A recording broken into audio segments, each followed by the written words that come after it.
ബോയ്സിൽ attractive ആയിട്ടുള്ള muscle part എന്നുള്ളതാണ് question. Which is the most attractive muscle in men? Hey guys, അപ്പോൾ നമ്മളിന്ന് നോക്കാൻ പോകുന്നത് ഏതാണ് ഏറ്റവും കൂടുതൽ അട്രാക്റ്റീവ് ആയിട്ടുള്ള മസിൽ പാർട്ട് എന്നുള്ളതാണ്. പക്ഷേ ശരിക്കും പറഞ്ഞാൽ അങ്ങനെ എടുത്തു പറയാൻ വേണ്ടിയിട്ട് ഒരു മസിൽ പാർട്ട് ഇല്ല.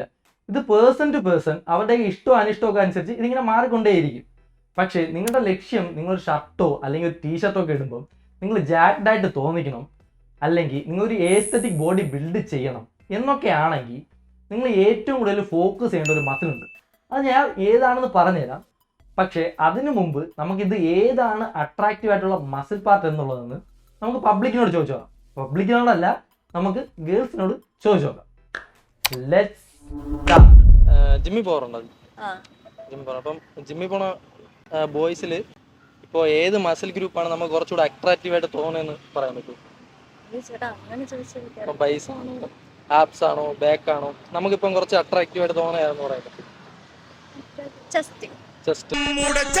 എൻ്റെ ചോദ്യം എന്ന് പറഞ്ഞാൽ ഇപ്പം ആണുങ്ങളിൽ ഏറ്റവും അട്രാക്റ്റീവ് ആയിട്ടുള്ള മസിൽ ഏതെന്നുള്ളതാണ്. ബൈസ് ആണോ, ചെസ്റ്റ് ആണോ, ആപ്സ് ആണോ? ചെസ്റ്റ്.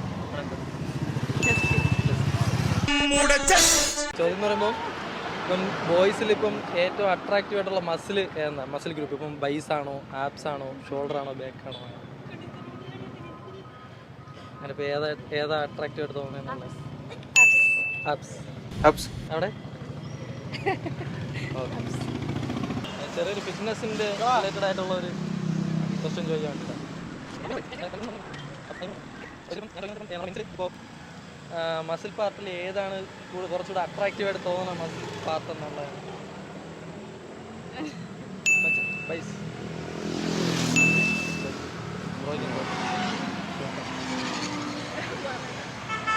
ചെസ്റ്റ് അടിക്കൂടെ?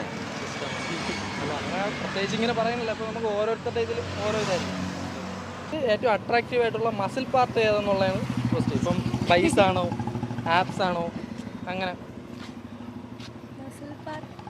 ബൈസ് ആണോ, ആപ്സ് ആണോ, ഷോൾഡർ ആണോ, ബാക്ക് ആണോ? അങ്ങനെ അട്രാക്റ്റീവ് ആയിട്ട് ഇപ്പം അല്ല, ഇപ്പം നമ്മളിപ്പോൾ ഈ മെൻസിൻ്റെ കോമ്പറ്റീഷനൊക്കെ ഉണ്ടല്ലോ, ഇപ്പം അങ്ങനെ ഫിറ്റ്നസ് പരമായിട്ടുള്ള കോമ്പറ്റീഷൻ ഉണ്ട്. അപ്പം അങ്ങനത്തെ ഫീച്ചറിലേ നോക്കണം. ആ ഒരു രീതിക്ക് പറഞ്ഞതല്ല, നമ്മൾ അങ്ങനെ അട്രാക്റ്റീവ് ആയിട്ടുള്ള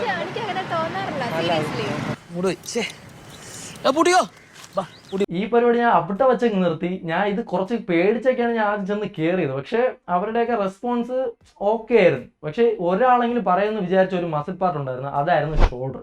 ഇപ്പോൾ ഒരു എസ്തെറ്റിക് ബോഡി എന്ന് പറയുമ്പോൾ വെൽ ബാലൻസ്ഡ് ആയിട്ടുള്ള ഒരു ബോഡിയാണ് നമുക്ക് എസ്തെറ്റിക് ബോഡി ആയിട്ട് നമുക്ക് എടുക്കാൻ പറ്റുള്ളൂ. അതിലും ഇതുപോലെ ബി ടാപ്പർ നിങ്ങൾക്ക് കൊണ്ടുവരാൻ പറ്റണം. എന്ന് പറയുമ്പോൾ നിങ്ങളുടെ വേസ്റ്റിനെക്കാളും വലുതായിരിക്കണം നിങ്ങളുടെ ഷോൾഡർ റേഷ്യോ. നിങ്ങളുടെ ഷോൾഡർ അത്യാവശ്യം വലുതാണെങ്കിൽ നിങ്ങളൊരു ടീഷർട്ട് ഇട്ടാലോ, നിങ്ങളൊരു ഷർട്ട് ഇട്ടാലോ നിങ്ങൾ ജാക്ഡ് ആയിട്ട് തോന്നിക്കും. നിങ്ങൾ ഇതുപോലെ ഒരു ബി ടാപ്പർ നിങ്ങൾ കൊണ്ടുവരണമെങ്കിൽ നിങ്ങൾ ശ്രദ്ധിക്കേണ്ട മസിൽ ഗ്രൂപ്പ്സ് ആണ്: 1 ഷോൾഡർ, 2 നിങ്ങളുടെ ലാറ്റ്സ്, 3 നിങ്ങളുടെ അപ്പർ ചെസ്റ്റ്. ഈ 3 മസിൽ പാർട്ടിനും നിങ്ങൾക്കൊരു വി ടേപ്പർ കൊണ്ടുവരുന്നതിന് റോൾ ഉണ്ട്. നിങ്ങൾ ഇത്രയും മസിൽ പാർട്ട് നിങ്ങൾ ബിൽഡ് ചെയ്താലും നിങ്ങൾക്കൊരു വി ടേപ്പർ കൊണ്ടുവരണം എന്നുണ്ടെങ്കിൽ നിങ്ങൾ ശ്രദ്ധിക്കേണ്ട വേറൊരു കാര്യം കൂടെ ഉണ്ട്. അതാണ് നിങ്ങളുടെ body fat percentage. Being lean makes shoulder look wider. നിങ്ങൾ എത്രത്തോളം ലീൻ ആയിരിക്കും നിങ്ങൾ അത്രത്തോളം നിങ്ങളുടെ ഷോൾഡർ വലുതായിട്ട് കാണിക്കും. സോ എൻ്റെ ഒരു ഇതിൽ നിങ്ങൾ ഏറ്റവും കൂടുതൽ എന്നല്ല, നിങ്ങൾ കുറച്ച് ഫോക്കസ് കൊടുക്കേണ്ടത് നിങ്ങളുടെ ഷോൾഡറിനാണ്. So bye guys.